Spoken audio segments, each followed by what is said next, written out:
Let's talk Love to that. Jimmy at 347.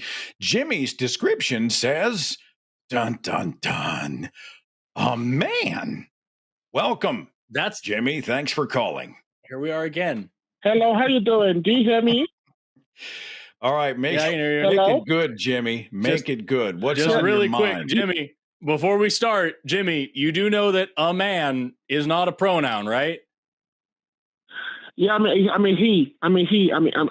male. Right, but that's so your pronouns are he and him, is that what you're saying?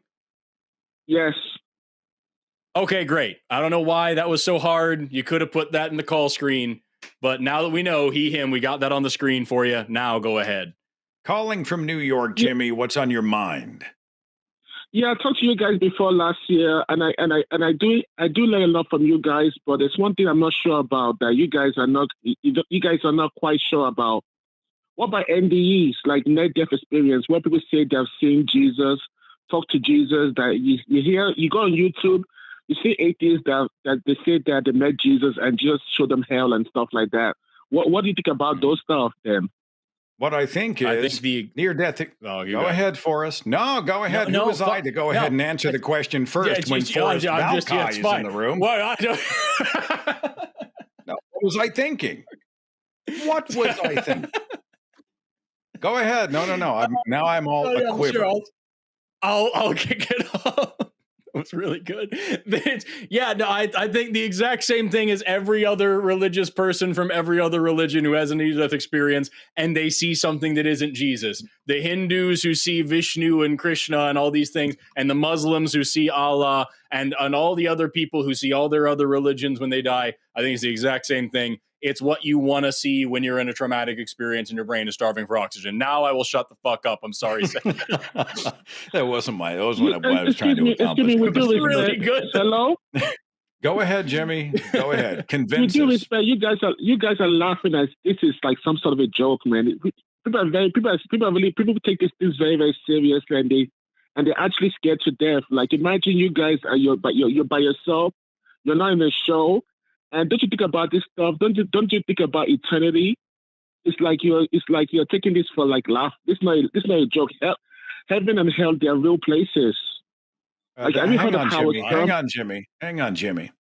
Well, we are fully aware that often right near the moments right before death, there are phenomenons that happen in the body, physical phenomenons, hypoxia, etc. The oxygen-starved brain will hallucinate, and it will often draw from memory. It will draw from things that have informed someone's life. There will be even fantasy. There will be fictional things that happen. Oh, I saw grandma. I walked a tunnel. Jesus took my hand and showed me around heaven. And you will find people who have hypoxia and other NDEs, or what they even call after-death experiences, who see shit that's not Jesus, but other gods, other spirits, relatives from other faith traditions, a spirit animal, or something else. So if you're going to say that, hey, I, with an altered brain chemistry, hallucinated something and therefore it must be real, you're going to have to give the same credence to those of other faith traditions and other spiritual traditions who saw something completely in contradiction. Yes, Seth, I have a rebuttal for that, but I want you guys to be honest. People can say that it could be the devil. It could be the devil deceiving people from other religions. That Satan is masquerading as the angel of light. Jimmy, that's interesting. But what if it was actually the other religion that was correct, but it was the devil that was making the Jesus and the biblical after death or near death thing correct? I mean, what if there was a different devil? Like, how would I know the difference there? That's an excellent question. You just have to take it on faith. An excellent question. So how would I know the difference from one faith to another? You can't know the difference. You just have to trust the Bible. You just have to believe the Bible. You just have to trust God. You can't know everything. We're not meant to know everything. All right, hang on, hold on. So somebody in a different faith tradition then tells me that I need to believe by faith in their version over yours. What's the difference between you and them? The difference is that like, okay, you asked a very, very good question. I sometimes I wish God gives us more evidence. Now, sometimes I wish God gives us more evidence, but God's ways are mysterious. I think that they say the way to life, the way to the truth is very, very narrow. So it's very, very narrow. The Bible says, "Narrow is the way that leads to life. What is the way that leads to destruction?" Yeah, okay. So you're not going to get very far quoting the Bible to prove the Bible to me. But I love the fact that the more confusing this shit is, the more it has to make sense. Or the less sense it makes, the more we're supposed to believe it. You understand how that sounds. It's not a convincing way to approach skeptics, is it?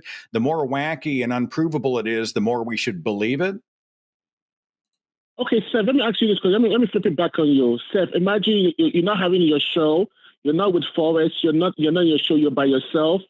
And you imagine, don't you get scared sometimes? Don't you get fearful sometimes? He dreams of that moment.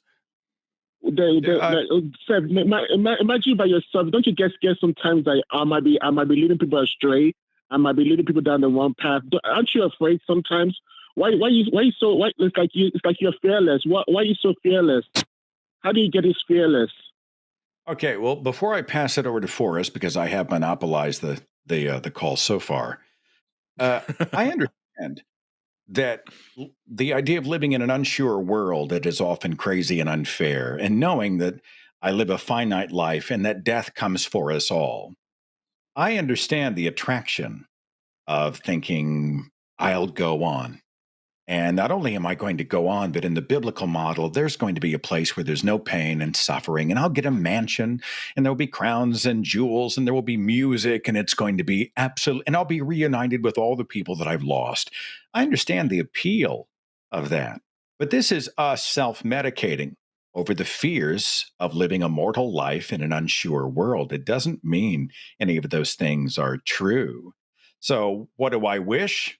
And what is are two different things. And I've had a lot of time by myself to think and reflect and ponder. And that's actually one of the reasons that I am an atheist, because I went back and reflected and I'd rather live a hard truth than a happy fantasy. And this is where I landed. And that's just me. Okay, yeah, because I have a different answer, if that's okay. Forrest. Forrest, Jimmy, let's get Forrest in on this, because I'm insanely curious. Yeah, I actually have a slightly different answer, because the fundamental question is, if I remember correctly, is that, like, aren't you afraid that you might be messing it up and that you might be believing the wrong thing and that you might go to hell? And how are you so fearless? The way that I do it, simply, as we talked about with the last caller, number one, there's no good evidence that this God or this heaven or this hell or any of those things are real. But even if I was pretty sure that they were, even if you could convince me this God is real, I would be the first person to sit here and say that this is real. I care about what is true. So I would no longer be an atheist, but I would still never, ever worship the God of the Bible, because the God of the Bible is a monster. So, like, even if you could tell me these things are real and I could believe you, I'm still not going to become a Christian, and I'm still not going to follow Jesus. I'm still not going to do any of this stuff. So it's not really going to affect my life in any way. I'm just going to have to find a way to do the most good with the time that I have before I am tortured for eternity by a superpowered toddler. I'm not, it's not going to change much for me. If this God is real, it doesn't deserve any respect, and it certainly doesn't deserve any worship. And especially the way that you've described it, Jimmy, saying that, you wish God would give us more evidence, but its ways are mysterious.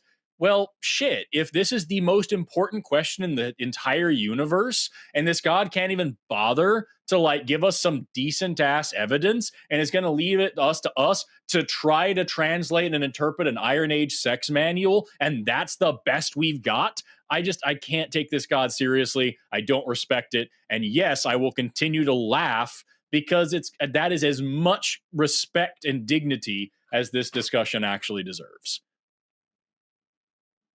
Forrest, please, can I just say one thing?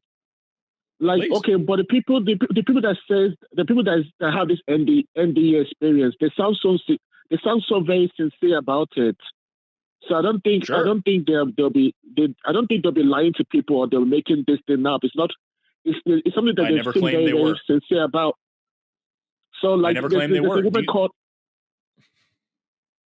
there's a woman called Mary Kay Baxter. She wrote a book called Divine Revelation of Hell, whereby Jesus took her to hell and showed her different parts of hell, and he also took her to heaven and showed her different parts of heaven, and Jesus told her to write it in the book to warn the world that he's coming back soon to judge the world.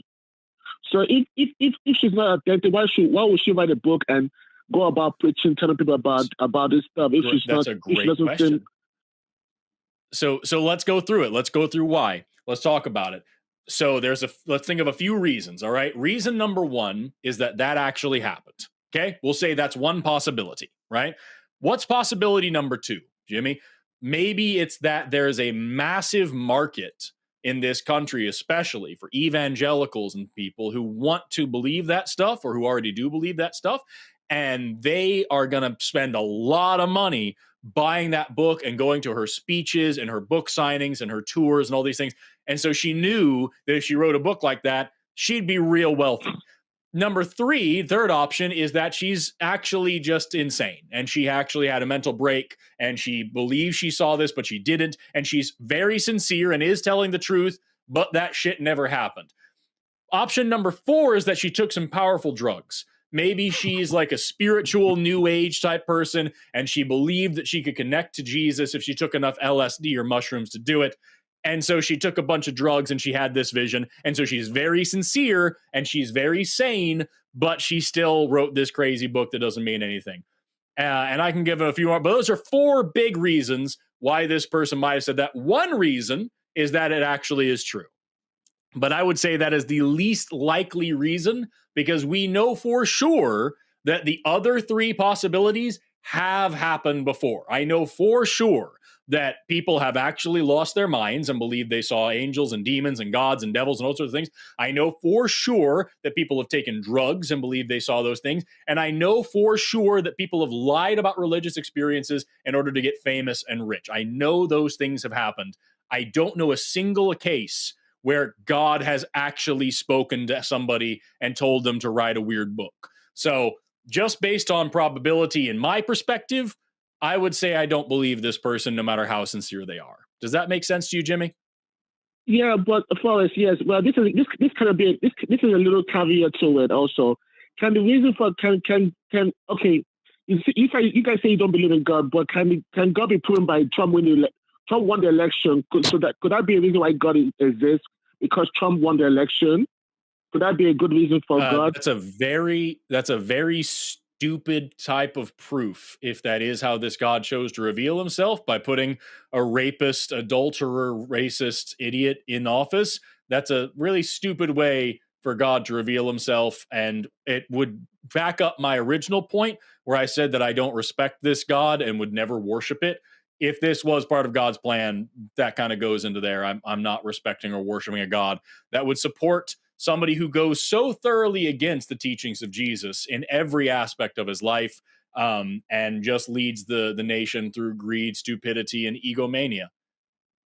Jimmy, I think, in other words, if I may, you're not going to jam that rock into our orifices tonight.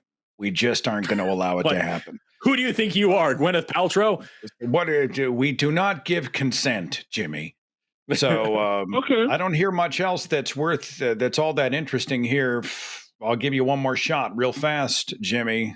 You want to prove after death? You want to prove heaven and hell? No. I didn't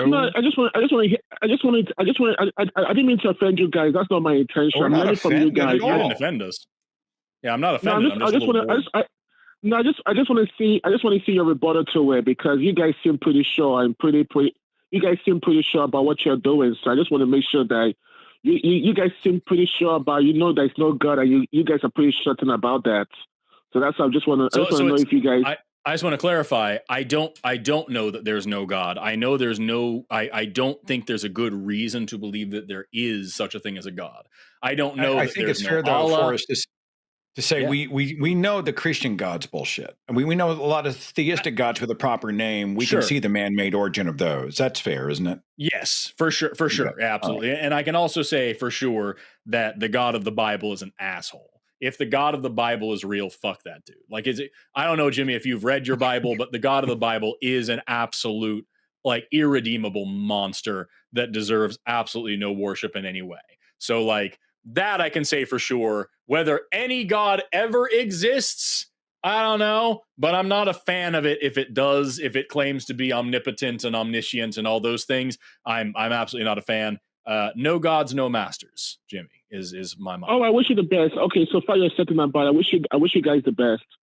It's nice to hear from you guys. Jimmy, a man. Appreciate you being a part of the broadcast. Jimmy out of New York. You have much to apologize for, given that you referenced Donald Trump. I have heard that New York largely can't stand Donald Trump. Like he's always invoking New York, and they're like, we can't freaking stand that guy. Yeah, I just think I believe he's right now. I think he's still barred from doing business in that state because he committed so many felonies. Supposed to be. Hopefully, it hasn't been reversed. Hey, if you liked that clip, you'd love the whole thing. Hit like, subscribe, leave a comment, patreon.com/calltheline. That one sucked. Use it.